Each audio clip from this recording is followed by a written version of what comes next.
ayat 19. Surat Al-Maidah ayat 12.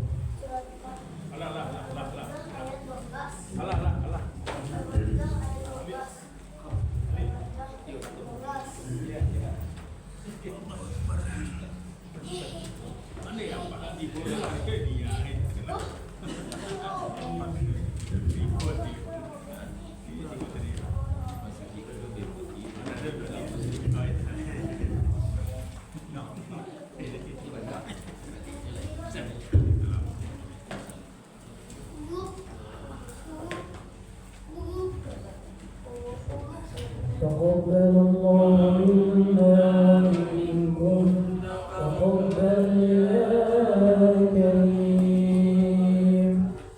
أعوذ بالله من الشيطان الرجيم. بسم الله الرحمن الرحيم. ولقد أخذ الله ميثاق بني إسرائيل وبعثنا منهم 12 نقيبا وقال الله إني معكم لئن أقمتم الصلاة وآتيتم الزكاة وآمنتم برسلي وعزرتموهم وأقرضتم الله قرضا حسنا لأكفرن عنكم سيئاتكم ولأدخلنكم جنات تجري من تحتها الأنهار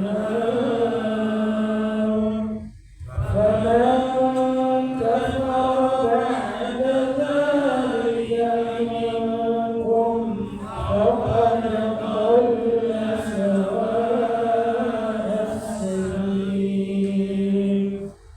فبما نقضهم ميثاقهم لعناهم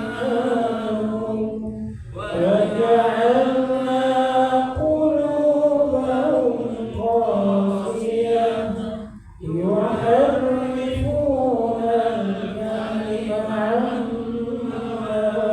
مواضعه ونسوا حظا مما ذكروا به ولا تزال تطلع على خائنة منهم إلا قليلا منهم فاعف عنهم واصفح إن الله يحب المحسنين. ومن الذين قالوا إنا نصارى أخذنا ميثاقهم فنسوا حظا مما ذكروا به فأغرينا بينهم العداوة والبغضاء إلى يوم القيامة وسوف ينبئهم الله بما كانوا يصنعون.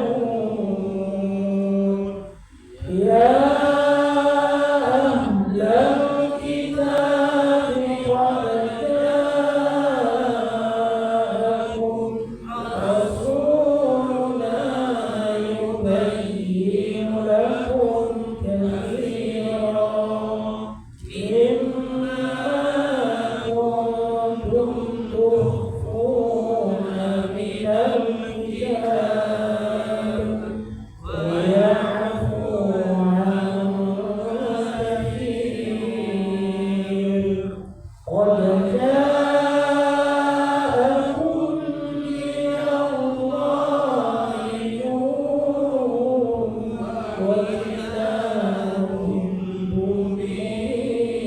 مبين يهدي به الله من اتبع رضوانه سبل السلام ويخرجهم من الظلمات إلى النور بإذنه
mencari timba si anak darah. Di bawah sarang burung tempua, salam sambah pembuka bicara. Selamat datang untuk semua. Assalamualaikum warahmatullahi wabarakatuh. Waalaikumsalam warahmatullahi wabarakatuh. Alhamdulillah wa syukurillah. Pada malam hari ini kita masih diberikan kesehatan, kesempatan, iman hingga kita dapat kembali berkumpul di majelis ilmu musalah tibah yang kita cintai. Bapak-bapak, ibu-ibu, sidang tarawih dimuliakan Allah. Pada malam hari ini Ustaz kita adalah Bapak Muhammad Osim. Alhamdulillah beliau telah datang, telah hadir bersama-sama kita pada malam hari ini dan telah mengikuti awal acara kita itu pembacaan ayat suci Al-Quran.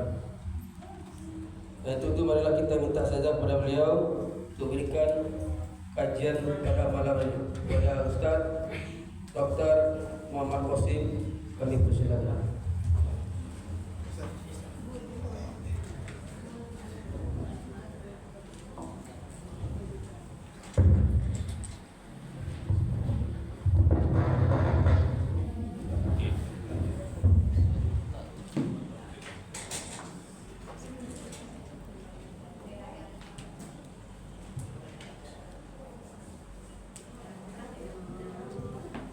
Assalamualaikum warahmatullahi wabarakatuh. Waalaikumsalam warahmatullahi wabarakatuh. Alhamdulillahirabbil alamin wal 'aqibatu lil muttaqin wal 'udwana illa 'alal zalimin. Allahumma shalli wa sallim wa barik ala sayyidina Muhammad wa ala alihi wa ashabihi ajma'in. Guru-guru kita, imam kita yang saya muliakan, Bapak Ibu pengurus Mushola Thayyibah yang saya hormati, Bapak, Ibu-ibu, para orang tuaku dan jemaah yang mulai, semoga kita dirahmati Allah. Karena Bapak itu Bapak dulu.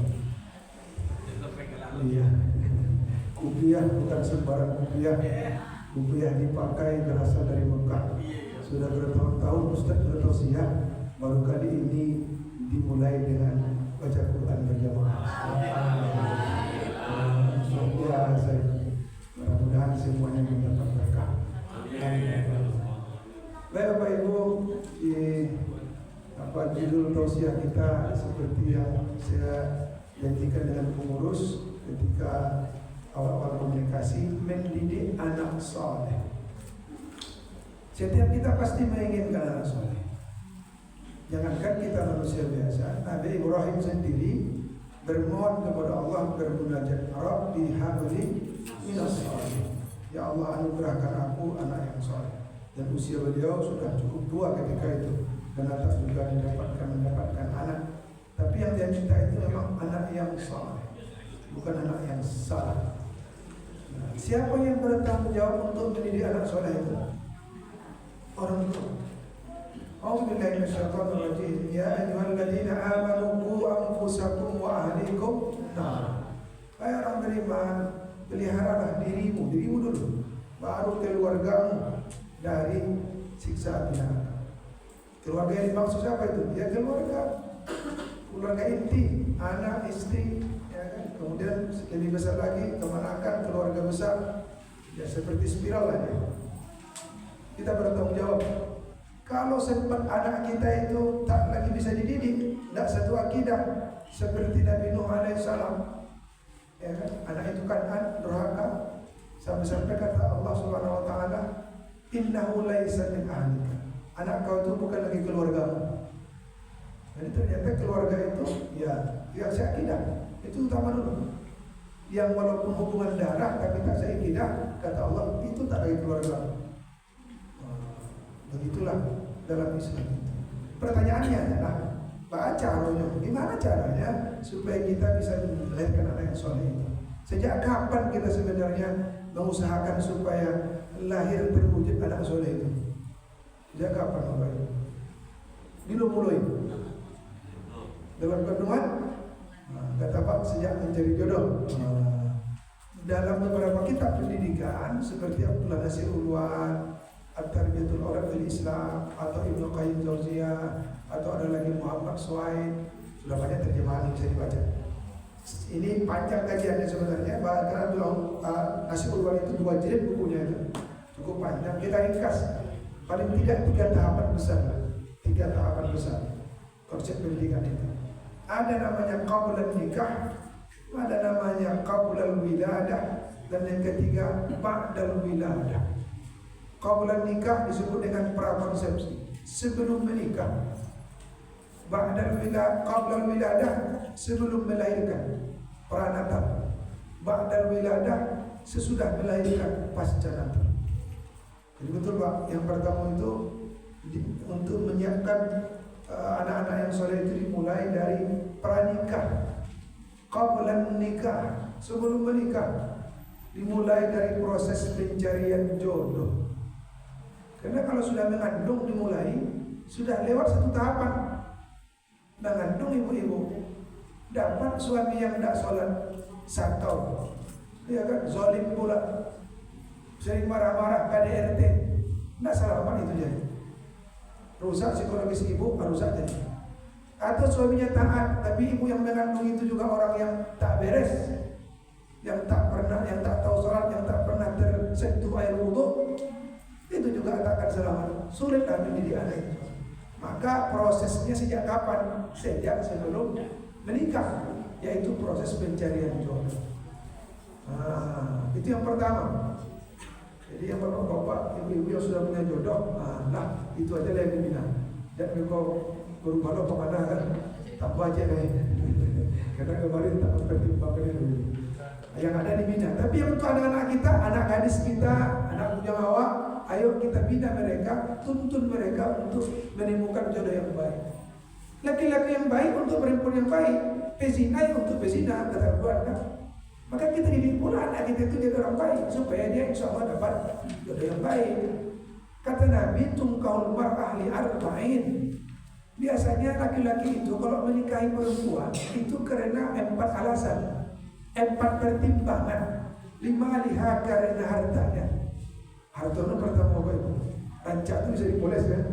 Harta. Wali jamaliha, baru rancaknya. Wali hasabiha, keturunan. Wali diniha, agamanya. Seringkali agama itu memang diakhirkan.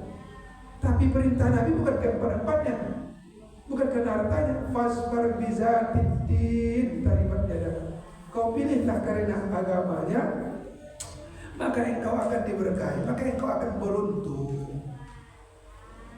Mana pengalaman ibu, pengalaman mama yang sudah punya menantu. Dulu calon menantu datang ke rumah, apa yang pertama ditanya? Makarajo. Kok baru berapa gajinya? Itu kan. Leka ide anak dan kau kan. Salahkah itu? Tidak. Kau ingin juga anak awak sejahtera. Tapi tidak itu yang diutamakan. Untuk membuka cerita adalah dimakan. Tapi yang intinya tidak, jangan sampai lupa dengan intinya. Aku agama awak. Kau dah Islam. Ya kan? Lain pandai sholat, lain bisa baca Al-Quran. Kalau minat laki-laki, lain bisa menjadi imam dan seterusnya. Yang penting agama. Yang perempuan juga begitu. Sampai-sampai kalau bisa juga kita tahu asal usul keluarganya. Coba lihat Nabi Muhammad SAW dari keluarga terpandang, keluarga terhormat. Siapa nama ayah Nabi Muhammad? Abdullah. Apa arti Abdullah? Hamba Allah. Walaupun ketika itu belum Islam, hamba Allah ya. Coba. Nabi punya Aminah, orang yang amanah dipercaya. Ini jalurnya keluarga terhormat ini. Sampai ketika Nabi Ismail alaihissalam. Walaupun memang ada juga orang yang keluarga yang tak baik menghasilkan anak yang baik, tapi itu kan ya luar biasa anugerah Allah lah itu. Umumnya kan begitu. Pendidikan itu memang dari keluarga. Satu, ada itu banyak tahapannya sebenarnya, tapi saya ingin menegaskan lagi satu hal juga yang perlu kita renungkan dan kita kritisi praktik, mohon maaf, di masyarakat kita. Sesudah dapat jodoh ini dinikahkan, sudah menikah, mengalai barale walimatul urus sunnah. Cuman kadang-kadang barale awak itu dihiasi dengan kemaksiatan. Dibuatlah organ tunggal, joget-joget, onjak-onjak, menumpet-numpet. Tidak pula menutup aurat. Lagu-lagunya mengundang syahwat.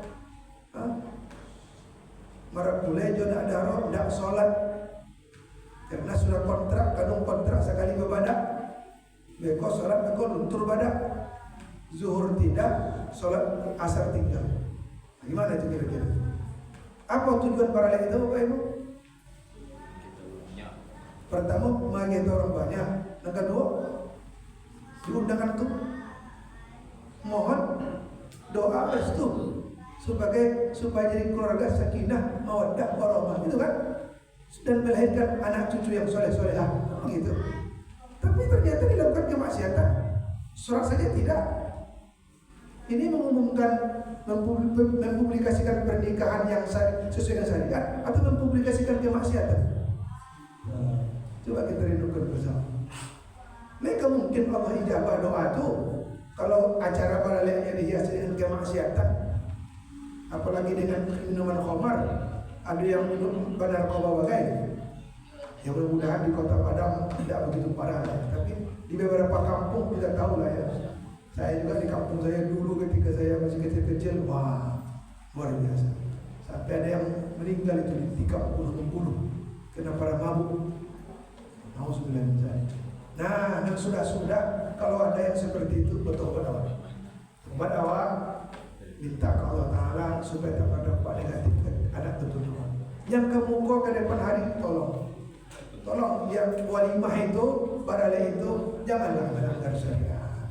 Janganlah mempertontonkan maksiat. Sebelum menikah juga dijaga, jangan sampai bahwa dulu banyak dari Dewi. Itu dihati-hati Bapak Ibu. Zaman sekarang anak-anak kita begitu bebas pergaulan, berzina. Kalau sudah zina, secara fikih berbahaya hukumnya Pak. Anak yang lahir itu dia dianggap tak punya nasab ayah, walaupun jelas itu bapak biologisnya. Kalau dia anak perempuan, maka dia nanti tak bisa dinikahkan, tak bisa ayah itu jadi wali, karena dia diproduksi di luar nikah, ilegal. Maka dia tak punya nasab ayah. Bahkan dia juga tak bisa mewarisi harta ayah. Sebaliknya laki-laki juga begitu. Laki-laki memang tak butuh wali, tapi dia bisa jadi wali untuk adiknya kan, adik perempuannya. Adik perempuan ini sah, nikah sah, dia tidak. Maka ketika ayah sudah meninggal, dia tak bisa menjadi wali untuk adik perempuan, karena dia seibu lain ayah dipandang secara syariat. Begitu dampaknya secara fikih. Secara pendidikan, anak yang lahir di luar nikah itu akan rentan dibully orang, ya kan? Rusak psikologisnya. Jadi banyak dampak. Jadi hati-hati Bapak Ibu, sama-sama kita. Saya juga punya anak perempuan, punya anak laki-laki, semua saja. Mari kita betul-betul didik. Saya melihat kasus-kasus sungguh miris. Ya Allah, kadang menangis kita. Banyak sekali yang di luar dugaan kita. Baik orang biasa, orang awam, orang berpendidikan, orang ahli agama pun ada juga yang terjerumus. Namanya oknum. Tapi ada kan? Bahkan sekarang LGBT juga ada. Sampai ada dokter di bidang apa itu HIV itu banyak aduh lama kejadian. Ustaz kan dia lama aja. Akhirnya ustaz tuh ada dosa kadang nanti gue dosa apa? Nauzubillah. Oknum. Siapa orang ini tahu belum? Itu dirahasiakan dulu. Cuma dia ngasih warning kepada kita, hati-hati, penyakit itu siapapun bisa terjangkit, hati-hati. Sama-sama waspada kita. Kalau dulu awak jantan betina nak khawatir awak, ini jantan pun tak boleh. Perempuan itu kayak saya kawannya, waspada. Bukan seuzon, waspada. Satu tahapan berubah, sudah 5 menit. Apa ada? 3 menit. Tahap kedua adalah qabla widadah, sebelum lahir. Itu dari dalam kandungan. Secara kesehatan ini sangat menentukan untuk mencegah stunting. 1000 hari kehidupan pertama mulai terjadinya pembuahan, itu sepanjang rahim itu harus diberi makanan bergizi, kan begitu. Tapi kita secara Islam tidak saja bergizi, itu ya juga, tapi tolong jaga juga makanan yang halal. Perbanyak amalan-amalan sunnah, jangan tinggalkan amalan yang fardu pula. Fardu tetap, yang sunnah diperbanyak. Bahkan ibu-ibu yang hamil, Allah jadikan tidak datang bulan, ya kan? Itu ya jalan dibuai. Tapi apa hikmahnya? Apa hikmahnya ibu selama 9 bulan tidak datang bulan? Tidak menstruasi. Apa hikmahnya? Berarti selama 9 bulan itu ibu-ibu dalam keadaan suci. Kapanpun bisa baca Quran, kapanpun bisa sholat sunnah. Subhanallah. Kenapa? Dia sedang mengandung manusia, janin. Merupakan hamba Allah, makhluk terbaik di antara makhluk lain di alam rahim. Rahim itu penuh dengan kasih sayang. Maka Allah buat seperti itu.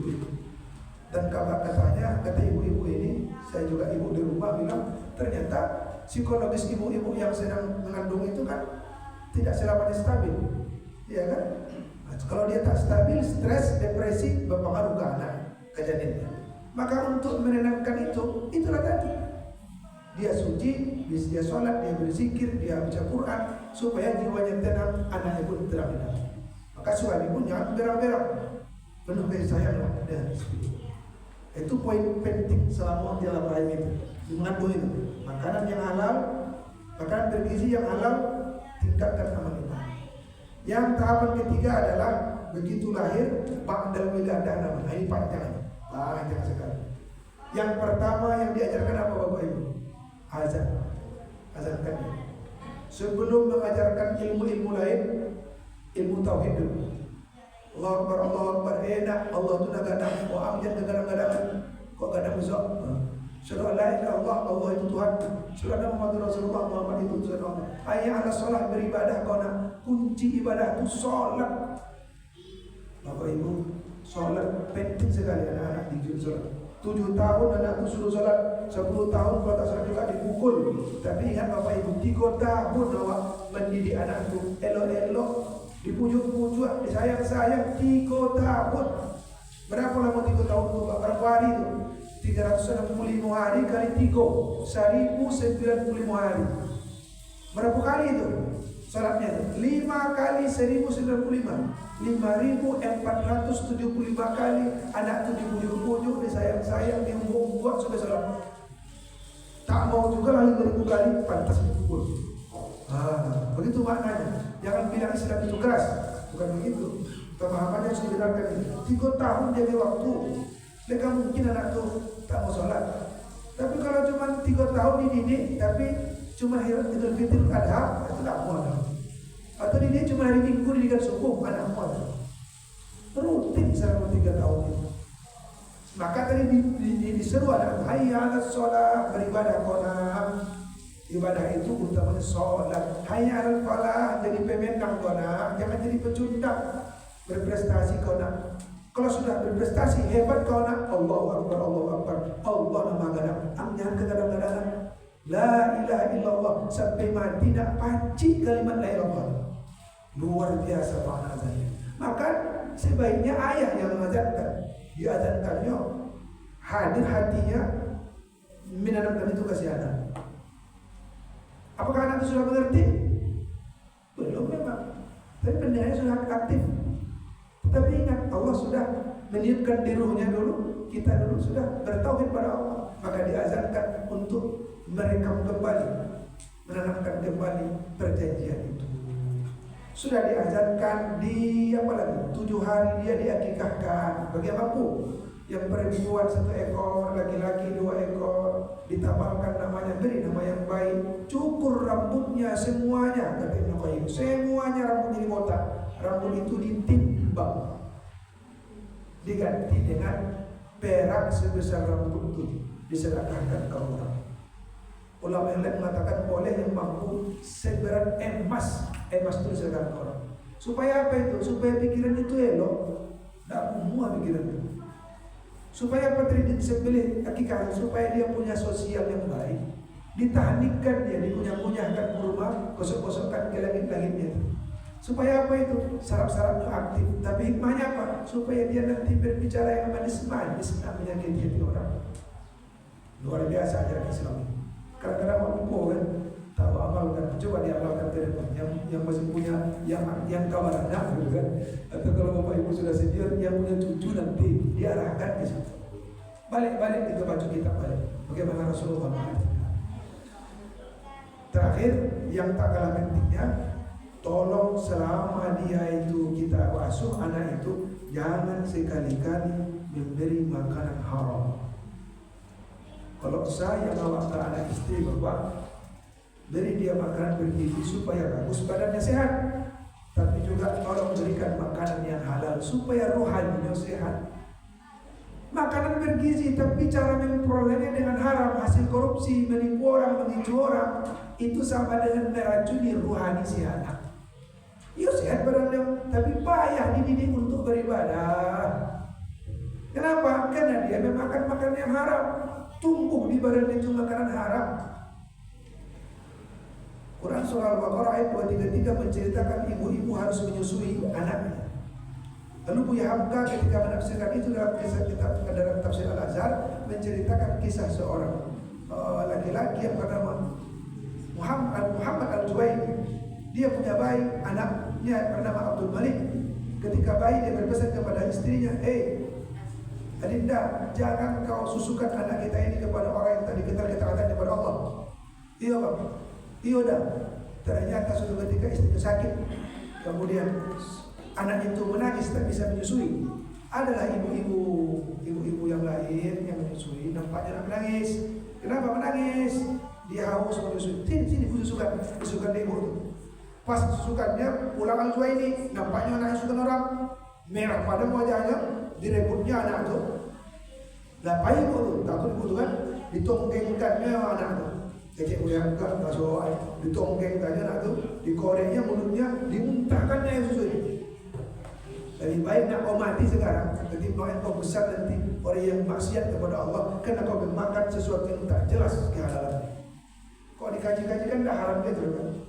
Cuma persoalannya ibu tu makan haram atau tidak. Makanan itu membentuk dagingnya, membentuk air susunya, itu yang diminum anaknya. Itu yang tak mau dia. Singkat cerita, anak itu tak mati.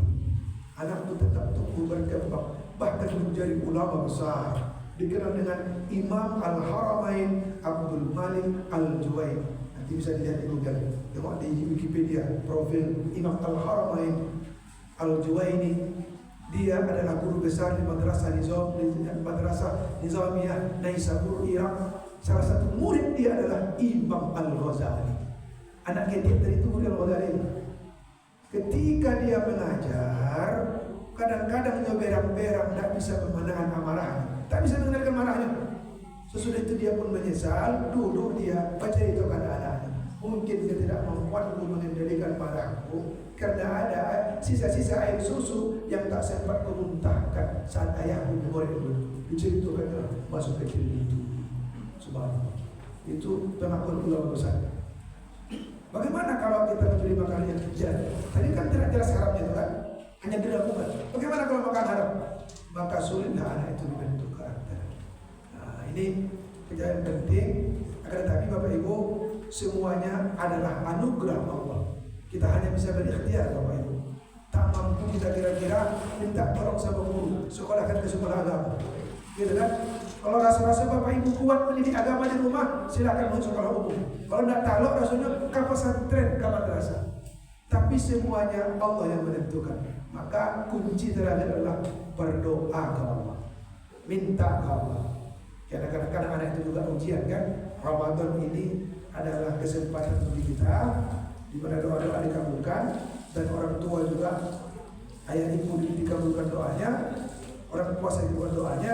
Mari kita angkat tangan kita senantiasa dalam Ramadan ini, jangan lupa di antara doa-doa terbaik kita agar Allah menjadikan anak keturunan soleh dan solehah. Karena Allah berjanji jannatu adnin yadkhuluna man sholaha min abaihim wa azwajihim wa dzurriyyatihim.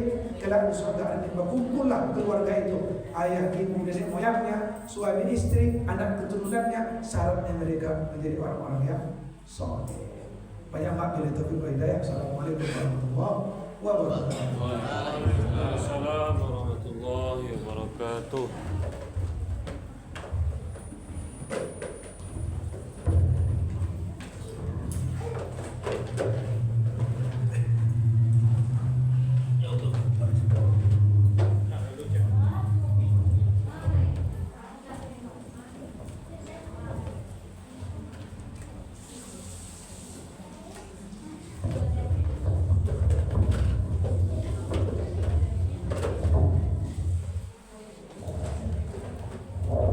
Bapak Ibu, sidang kajian dimuliakan Allah. Demikianlah tadi penyampaian kuliah Ramadan kita bersama Ustadz Dr. Muhammad Khosyif SPD yang kajiannya mendidik anak soleh. Dan besok pagi Kamis 20 Maret guru pagi kita itu Haji Asrial SIK MA dengan kajian indahnya bertaubat kepada Allah. Dan pada malamnya Kamis guru kita adalah Profesor Dr. Profesor Jamalul MS dengan kajian kekuatan sedekah. Kekuatan sedekah sama Profesor Jamalul MS. Dan infak yang terkumpul selama Ramadan mulai tanggal 1 sampai tanggal hari ini pagi tadi 9 Maret berjumlah 4.709.000 4.709.000 sampai tanggal 19 Maret hari ini. Demikian, terima kasih atas perhatiannya. Jadi kurang mohon maaf. Assalamualaikum warahmatullahi wabarakatuh. Waalaikumsalam warahmatullahi wabarakatuh. Sallu salatan tarawih